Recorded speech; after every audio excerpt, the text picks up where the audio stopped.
What's up, everybody? Welcome to the Heron Heads podcast, your first stop for all things Inter Miami.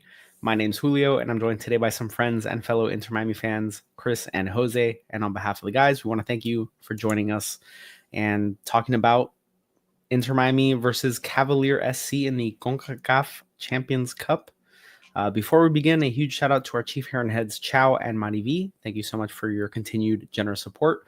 And if you'd like to support us on Patreon, check out our Discord server or check out our merch shop. You will find links to all those things in the description wherever you are listening. And lastly, before we begin, we will be hosting a Inter Miami watch party on March 16 at Beat Culture Brewery in Miami. So if you guys are local or generally in the area, we would be so happy to see you guys out there. So again, March 16 at Beat Culture Brewery. If you do join the Discord or follow us on our socials at the Heron Heads, you'll find more information on where that's located specifically, or feel free to just reach out, and we're more than happy to give more information on that. So we hope to see you guys there. And without further ado, Chris and Jose, how are you guys doing? How are you guys feeling heading into this next match against a relatively unknown club to most? Jose just told us he can't find much SofaScore information on this club. That tells you everything we need to know. Right now we're still riding that high, that dominant performance against Houston, the dominant performance against Kansas City in the second leg of CONCACAF for round one. So we're riding high right now, and we're going into a Cavalier SC team that is relatively unknown. They're from the Jamaican Premier League, you could say, and that's about it. This really shouldn't be an issue. This should be one of those matches that you start off strong, you get ahead early, you rest your guys, and you go to the next leg and you could rest your studs. It should be as easy as that. Okay. Obviously you don't want to put anyone, you don't want to take anyone too lightly, obviously, but this should really be exactly that. So I'm still excited. I'm always excited to watch Inter Miami score 3, 4, 5 goals like we've been seeing. That's about it for me. Yeah, I mean, what sucks is that it's not looking like it's going to be a big crowd for us guys. From what I'm seeing with the giveaways that people are giving away, the tickets, it's $13 per ticket right now to see Messi, which is crazy, right? I mean, it's a school night, so I'm like thinking, I'm like we should probably go. You know what I mean? It's a school night, but it's $13. I'm like, when are you ever gonna see Messi for $13? And he's gonna go all out for this game, because it would be very embarrassing to lose to this team. That's the way I see it. We're minus 4,000 in betting odds. That's not usually nobody's betting on us at all, because what's the point? What's the point? Cavaliers. The thing is that they are 3-1-1 the last 5 games. Something to look at. So they're not necessarily playing bad right now, which you never know. Relative. Relatively speaking, they're not doing bad in their league. They're 4th in their league right now. Yeah, I mean, it should be us kind of running away with this one and having a good time. Like the other few games we've had this year, where it's kind of the last game we just played, it was beautiful. I enjoyed every second of it, and I expect more of that. Yeah, and I think one of the things that we can look forward to is rotation. We can see more players get more time. Maybe we see a bit more of Santi Morales. Maybe we see more of David Ruiz, and maybe we see more of some of these younger players, Leo Alfonso, that don't normally get a chance. I imagine Messi will play in some capacity, even if it's 45 minutes just to get back. But I expect to see a lot of rotational players in, which is something to look forward to. And yeah, for $13, for even $40 to go and see this team, to see Messi even for a half, would be something that you would think a lot of people would take advantage of, regardless of who the opposition is, because at the end of the day, it is still a competitive match. Yeah. And even though it may not play out competitively, it's going to start 0-0. And to your point of losing would be embarrassing, I think drawing, quite frankly, would be embarrassing. Mm-hmm. I think anything but a win, a resounding win, would be a little bit of an indictment on this team, regardless of who's out there for us, because the depth that we have at pretty much every position in comparison to the players that Cavalier has, I mean, just on paper, we should consider ourselves markedly better. Yeah, and it's just hard to even talk too much about this team in specific, just because, yeah, obviously we don't follow the Jamaican league, but they haven't even played a match in CONCACAF yet. They had a bye round because they were I think champions in I don't know if it was their league or they won the Caribbean tournament is what it was that they were champions of. So they had the bye. So we haven't even seen them against a team internationally. So yeah, we expect a resounding win, that's for sure. Should we go to the game on Thursday, guys? I'm down. Someone just asked me on Instagram. And if I was in solo like, with the kids, I would consider it. But the kids, and unfortunately, I'm Daddy Dick. Yeah, the logistics. I mean, I'm like even thinking about like taking my son out. Just it should be a very nice game, And the weather's pleasant. Yeah. The go across the supporter section. So on the other side, they're $22. The tickets there, because the $12 ones were, I think, the standing room or maybe the corners. But the goal side on opposite of supporters is like $22. So yeah, that's wild. That's like really good. pre Messi prices, honestly. Yeah. Hey, take a kid with you. Let's see who says. Yeah. Yeah. It's not a bad idea. Listen, at the price, if you're gonna spend money to go to a game and take your kid, in my opinion, it's always best to find. Yeah. If he falls asleep by halftime, it's fine. It doesn't matter. Yeah. Or if he starts complaining, wants to leave by halftime, it's fine too. It's perfectly fine, Right. So a couple housekeeping items. Nothing has been stated by the league regarding the Ian Frey red card. Jordi Alba was given a yellow card. Is that correct? And fined. He was also fined. Right. Oh, well, he already had a yellow card. He was fined. That's what it was. Fined for hands to the neck, face area, whatever. And the Houston player that stamped on his foot received no discipline, no additional discipline. I did see that usually harsher penalties, post game penalties, are usually applied later in the week, but I'm not holding my breath at this point. Yeah, but also I think it's a little bit and we love Alba here, right? He's a little bit in tune with the dramatics also. Let's not kid ourselves, right? Yeah, but he got stamped on. No. I saw it legitimately. It looked deliberate. I'm not. But what happens when you cry wolf a lot of times? It can happen. You know what I'm saying? Where they're like, oh boy, I didn't even see that. Did you fake it this time? But man, it was so obvious. Yeah, you would just hope that they review the tape and sort of separate the player and their reputation from what very obviously happened on tape. Correct. So regarding the question, can we contest the red card? I know Mascherano was very outspoken after the match, saying that he disagreed with what was going on with Frey, and you would assume that the club submitted an appeal. I don't recall seeing anything formal stated that a formal appeal was submitted, but everyone's been pretty public in saying that the league should take a look at that. I want to think he is. I mean, every indication has been that he's going to be playing in this first leg. I mean, if I'm the team, you're at home, just stomp on their necks. The way that he got stomped on his foot, just do the same thing to their throats. Let's just get ahead and have such a nice lead going into the away game that perhaps we can just have Messi come off the bench, or maybe not at all. The ideal situation is Messi plays, the Fab Four, Fantastic Four, whatever you want to call them, plays. We get into a big lead, we bench them. Next game, they don't even have to travel. That'd be ideal. I don't know if that's gonna happen.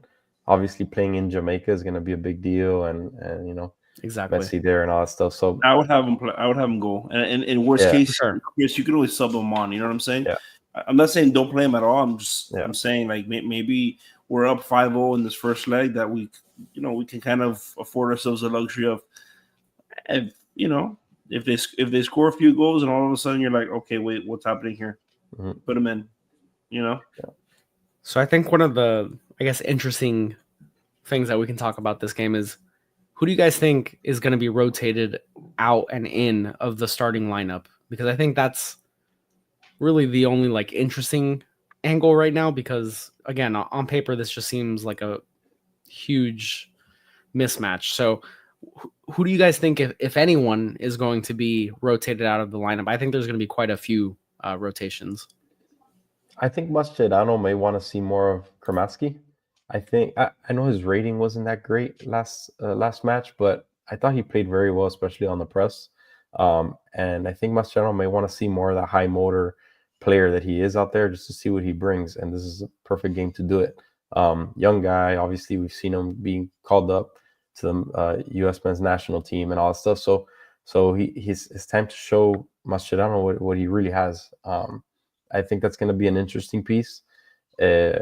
He may come in. I don't think he'll start again, but he maybe come in early for someone like Allende coming out or Delasco coming out or something like that. But I think that's an interesting piece that Mascherano may want to take a closer look at. I think where I am a little bit like, I'm not sure how they're going to look at this, Julio, because ultimately it's a must win, right? It's a must win, but let's just say like, in a weird world, we are not necessarily dominating them. I think we have our big dogs out the whole until we start dominating, right? But if it goes the way that we're predicting, and it's going to be a massive blowout the way we're hoping, we're up 3-0 heading into the 60th minute, perhaps we start doing mass subs, and we start bringing the young guys like Chris is saying, and that can happen as early as this game. As early as this game in not so much the second leg, but not just second leg, but also in this game, you do it sooner rather than later. That way we have a long season, man. How many trophies are we in line for this year?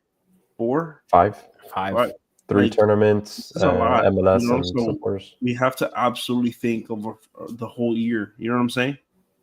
Yeah, I totally agree. I think there's going to be a lot of normal starters that don't start any rest. You know what I'm saying? Like why? Suarez, I genuinely don't think Suarez starts this game. I don't think Allende starts this game. I don't think Frey starts this game. I am fully in the boat that Drake Callender is going to get his first start of the season. Perfect. And fully play the whole match. And honestly, I would be surprised if we get to halftime pretty much regardless of the scoreline, and don't see that be the end of Messi's night, potentially Alba's night, although there's not like a natural replacement for him right now. I mean, you could slide Lujan or Allen over there, but even some of those guys, man, like I feel like we're going to see Ryan Saylor, we're going to see Santi Morales, we're going to see David Ruiz, we're going to see Benja. Benja probably starts. Telasco probably starts, just because these are guys that you want to sort of ride the form. But I think there's going to be a heavy rotation. Gressel's mentioned in the chat. I don't know if Gressel's in the bad graces right now. What's up with him? I don't get it. He lost his best friend in Tata. Yeah, and there's just rumors of him being moved. Yeah, exactly. And I don't know. I just don't think him and Mascherano either see eye to eye, or he just doesn't. He would be a good player for this type of match. Exactly. Yes. Where he's a good player. Yeah. So to have him out there with a bunch of youngsters running around, he would be like a very good player to insert into a lineup against an inferior. Again, whenever I say like inferior, talk about Cavalier, this is on paper. Like on paper, they are inferior, and there's no way around that. So I think Gressel probably likely sees the pitch, whether it's in a starting capacity or as a substitute. But you think so in this game? Yeah, why not? I think it makes all the sense in the world. For all the reasons I just outlined, him being a veteran, him being good, and not having seen any playtime, like the relationship has not tarnished to the point where you don't play him. This is the thing. If this is the case, but how How? Because it's not the transfer window. So Yeah. the So we're stuck idea with that him. he's going to be traded or transferred soon, no. Like right now is not the time to be doing that. For right now, he's a part of the team, and even if he's at the end of the bench for MLS or more competitive matches, then I think Mascherano should use him. I don't think he has to, but I think he should, just to keep him He's there. at He's least a there. little engaged. Yeah, just keep him a little engaged and be like, hey, like, this is probably not your ideal situation right now, but you're still part of this club, and get in there and show me what you got. Like, Gressel hasn't. Did he play much in preseason even? Not really. He hasn't really Minor had an minutes. opportunity to show Mascherano, what he's capable of. And he had stretches last season where he was racking up assists, and sure, we got plenty frustrated with him throughout the season, but I mean, he's still a guy. Like, he's still a guy that can make things happen out there. Robert In Taylor the got run that minutes the other day. in the run that Messi was out and we were winning, Gressel was having really nice matches, assists like you said, and just in the game in general, he was playing pretty well. So yeah, I don't know. I just Mascherano doesn't just see him in his tactics, in his lineup like that. It doesn't help when you have like our two wings right now are doing very well. Our wings, our midfield's doing really well, and Like, there's so many players to put in these positions that it's a glut of gems left and right. So, and it's like, do you rather put Gressel in over Kremaski and stunt his growth? No, right? So like that's the thing, right? So it's like why? The only thing I can see him, where I see Gressel possibly having some sort of an impact, maybe at right wing back, like he had one. Remember, he had a little. Well, he could go there in place of Frey, and I would be totally fine with that. Like, if the lineup came out and he was at right back, I'd be like, okay, yeah, it's fine. Because I do think Frey should be rested this match. Yeah. Yes. Mm-hmm. Yep, for sure. Every cumulative and consecutive match that he plays, I get more and more nervous. Hey, Uli, you said that you wouldn't be surprised if Suarez and Allende both don't start. Then who starts a striker? Because every time I think about Suarez resting, I think of Allende starting in that position. So I don't see anyone else. Robert Taylor, Segovia. I don't think there's a natural. There's no natural replacement right now. There's no natural backup striker. So, I mean, Fafa's ahead of training or ahead of recovery, but I don't think he's going to be ready in time for this match. He would be sort of the next man up if he were healthy, but I don't think he's going to be prepared or back to a point in his health recovery that he's going to factor into this match. But yeah, I would say maybe Afonso. You bring up a good point. Maybe Allende does start as a striker, but I don't know. Maybe this is kind of the first opportunity we see for a Mascherano tinker, and I think the lineup's going to be really interesting just for the fact that he kind of has the leeway to rotate a bunch of players in, and this is kind of the perfect opportunity to let some of these other players get some time. Assuming that the Cavalier is exactly what Michael Donnelly said in the comments, which is what I predicted from a Jamaican team, right? Like it's a very fast. They say it's very fast. It's you got a lot of athletes out there, so it's one of those things where it's like you gotta play to the match, right? Like, so perhaps maybe Gressel wouldn't be good at right wing back. It's gonna get smoked. Very similar to Yellen. It would be interesting. Yeah, would be interesting to see. Speed's been kind of our downfall, but this season Speed has actually been in our favor. We've been a lot faster overall on both sides of the ball, in attack and in defense. Speed has been one of our better traits, I think. In defense, we have Noah Allen, that's one of the fastest guys on the team. Obviously, Jordi Alba's still pretty fast back there. Maxi Falcon in center back isn't super fast, but he's always very well positioned from the one match that we've seen him play. So things like that, I think, help counter the speed that they would bring. And also case. Speed, just for speed's sake, right, isn't going to do as much damage as it can do in tandem with actual ability once you get past the defense. Because if you fly past them, but your dribbling is really bad, or your passing is really bad, or your finishing is really bad, it doesn't amount to anything. Right. So they may give us trouble speeding past us, but because of the tactics, because of the ability, defensive and otherwise, it's not the end all be all. And I'll tell you what, I mean, let's live in a world where, let's say all our guys are in. We have a very good. We've done very well with like Chris said, like we've all of a sudden like Chelo is a great defensive back, right? Like he does very well, man. Jordy Allen, honestly, he never gives us any issues. Chelo would be licking his chops to play in this game. Yeah, it would be so his game where he's like, absolutely. I can lock people down on defense. Absolutely. I can go meander and wander around in the offense. Oh my, he'd be so happy. Matter. He'd be so happy. He's probably fighting so hard to get back for this match. Absolutely. So I'm not concerned, man. I'm really not. I'm excited to watch. I mean, Vegas is telling you not to be. Yeah. Vegas is usually I'm right. thinking about it hard, man, to take my son. I think that'd be such a great experience, and I agree. Him, just it's a great time to take the kids and have a nice time. Yeah, and the stakes of going are so low. Yeah, and they're gonna have a good time. They're gonna win. We're gonna have a good time.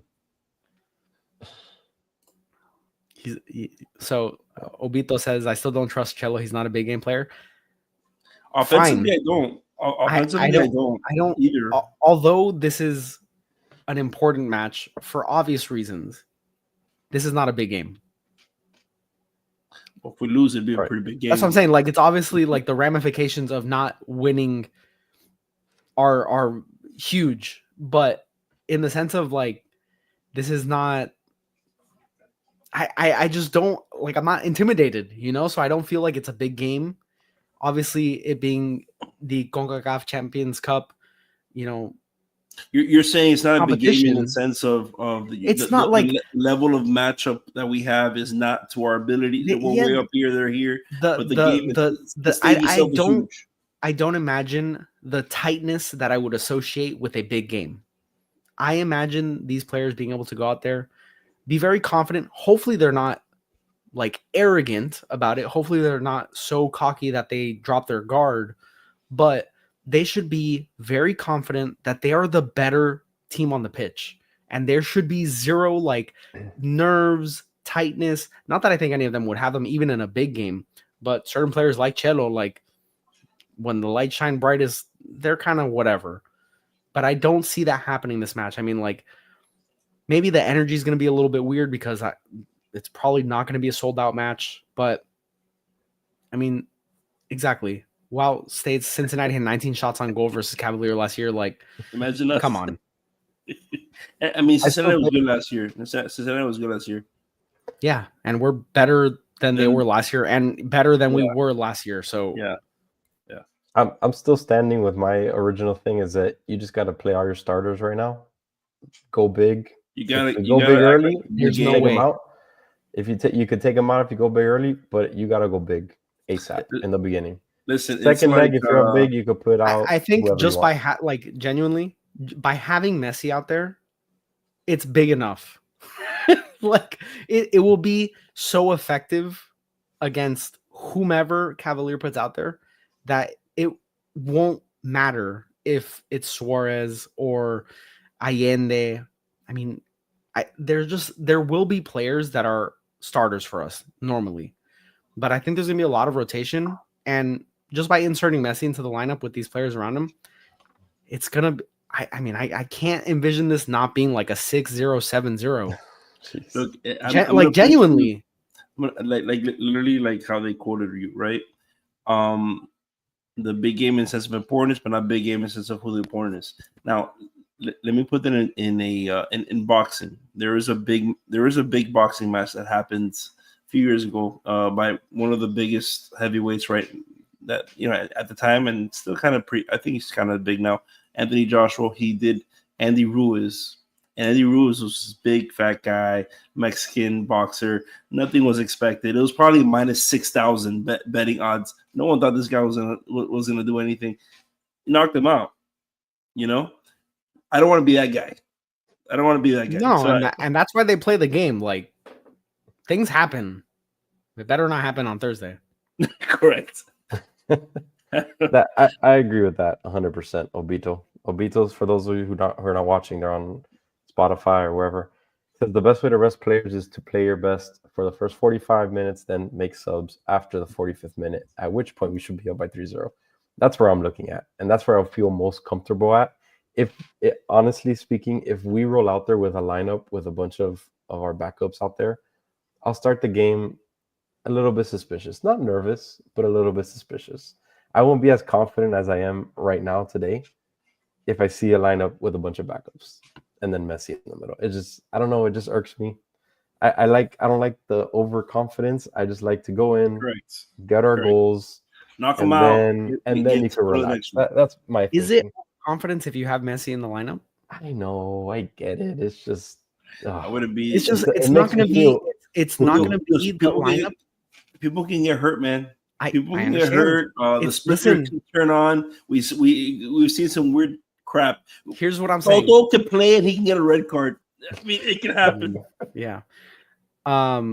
Even still, even if he did. Here's what I'm saying. It's not going to be the same lineup that we saw against Houston plus Messi. It's simply not. Like it would be illogical for Mascherano not to use this opportunity to rotate players in. He simply, like, there's no better situation 4 weeks into the season, 3 weeks into the season to not rotate players in. And I think we're going to see, I'm not saying it's going to be 10 substitutes and Messi, but I'm saying probably 5 players that we normally don't see in the starting lineup are going to be in the starting lineup. I don't know. It just makes me nervous. I don't know. It's great. Just great stuff right there. I don't know. I don't know. All right. There's just not much stuff to talk about outside of this. And the next game would be the second leg. It would be in Kingston. Correct. And they moved it to their national. Well, they moved it to their national stadium. Yeah. To be able to have greater capacity, because this will be Messi's first time in Jamaica to play a match. Exactly. Yeah, I think they were in some tiny little stadium originally, and then they moved it to the national stadium, and it holds like 40,000 or something like that. 3,000, the regular stadium. So imagine the fan base. It must be really clamoring right now. They must be really excited to see Messi. And now it's 35,000. Yeah, and that's awesome. Like, that's a perfect use of changing stadiums. Yes. Yeah. Like, to me, that is a much, like, 3,000 better use of it. I think our local high school football teams have probably more. Yeah, probably, but also like just the population that's available. So, I mean, I heard it or read it somewhere too, but it seems so little. I'm looking it up. I mean, definitely more than a Martins game. Yeah, so, stadium has a capacity of 3,000. Wow. Yeah. Oh yeah, definitely more than a Martins game. I'm sure they definitely somewhere. It's also kind of a cool stadium. Can you put it up? Can you put it up so we all see it? Yeah. Not just you. Calma. Jesus Christ. Calma. It's like a. Look at that, man. That's pretty cozy. Kind of cool. That reminds me of like some of these college football stadiums that have like just a lawn area. Clemson. No, but Clemson has like the they runway. They do the run. They run down. Yeah. Down. That freaks me out, man. I don't know how somebody, if you're running down that hill, I would fall. For sure, I would fall. Everybody would make fun of me. Like, I'm not doing that. No, but the stadium's cool. That's a cool, chill stadium. Yeah. All things considered, but back to my point. Listen, back to my point. I think it's a very good job by them to move it to a larger stadium. Messi going to Jamaica next week is, I mean, it's a marquee event, so I think it's a good use of that power. I believe, and someone in the comments, correct me if I'm wrong, I think he's only been there once to Jamaica, if I'm not mistaken. I don't remember what tournament it was for. No, to play. He went to Montego Bay. He went to Sandals. No, to play in a game. I don't know. I don't remember what game it was, but I think I read he's only been there once. Went to Dunn's River Falls. While he was shooting for Bad Boys? Yeah.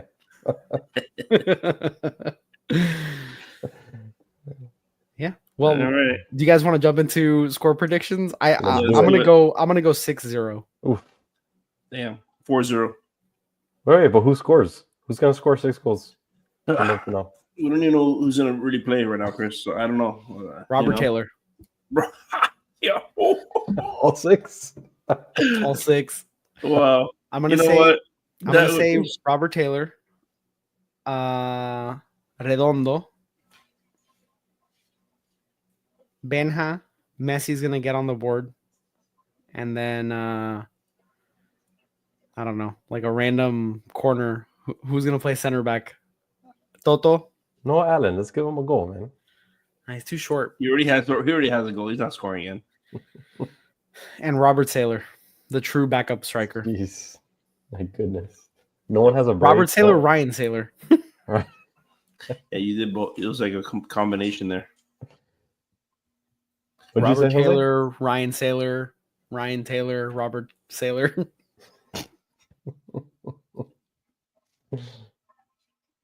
Yes. That's a very good question. I mean, they've done it almost every game this But year. what if Drake plays? That's what I was gonna say. Then no, for sure no. For sure no. And it's gonna be one of those that Ustadi will score. I love that. I love that. Yeah. I think if Calendar plays, we don't get a clean sheet. If Ustari plays, definitely get a clean sheet. Canada turns around, grabs the ball, kicks it into the goal. Yeah, I'm going with I'll do 4-1. I'll do 4-1. I bet you Obviously, would get remember. decent odds on both teams to score. Yeah. Off We'll do topic, who are you supporting? LAFC or Columbus after 25 minutes? LAFC. LAFC. They've Yeah. been really, I would they've always been really rather- nice this year, man. LAFC I would always has been rather good. support a Western Conference team against a non-Inter Miami Eastern Conference team. I think he means more so for the I think They're playing right now. I'd rather see Shield. I'm saying. I think that's what he's talking about. He's talking about they're playing right now in the Yeah, CONCACAF Champions Cup. Oh, it's literally live right now. so gotcha. it is. I don't think it's hard to say it. that Jose, go meet Columbus up with isn't as Octi. good. Nice. Yeah, nice. Yeah, I don't know about Columbus versus LAFC. Columbus isn't. They're not not that as good this scary this season, so I wouldn't mind playing them. LAFC, I feel like is always very, very difficult. To I play would against. love to play LAFC But- again. That game but was yeah. so much fun. It really Oh was. my god, there's so much hype with that game. That game was wonderful. Yeah. I was out of town. I did that post game from a hotel room. That might have been the first time that I like set up Mhm. everything. We did a mobile. Not here. So Jose, Did this final guy score? really Did say you that? say? Did you really say that? 4-1 if Drake, 4-0 Ustadi. What about if it's Rios Novo? 4-0. Check Sofa score. Still 4-0. I'm sticking with my 4-1. I think it's solid. I think Messi will have 2 goal contributions. So Chris, And, in yeah. your world, we're gonna play our full strength lineup and only win 4-1 or 4-0. Yeah, because they'll score after we're up 4-0. They'll score at the end once we've benched everybody. Yeah. Okay. Yeah. Definitely. All right. Well, we Okay. will be live Thursday night after the match, regardless of the final score. Hopefully, I will be right, and then we will be in full celebration mode. Hopefully, It depends on the time, depending on if all of us go to the game or not. well, I'm not going to the game, so I You- will you- at the very You least. never know. You never know. I'm not Well, going. we don't. We never know. It may be. Jose may not be here, but I will be here live after the match to talk about everything that happens at the bare minimum. So we hope you join us on Thursday night. Thank you guys for joining us on the Heron Heads podcast, your first stop for all things Inter Miami. And make sure you hit the like and subscribe buttons. Helps us out a ton. Join our Discord, chat with us. And we hope to see everyone on March 16 at Beat Culture Brewery for a watch party for Inter Miami's match against Atlanta United, the actual big revenge game this season. So yes, guys, we want to see you. We want to see everyone there. Yes. Come on out, and we'll have a good time. So we'll also have a good time Thursday. We'll see you then. And for now, you have a good night.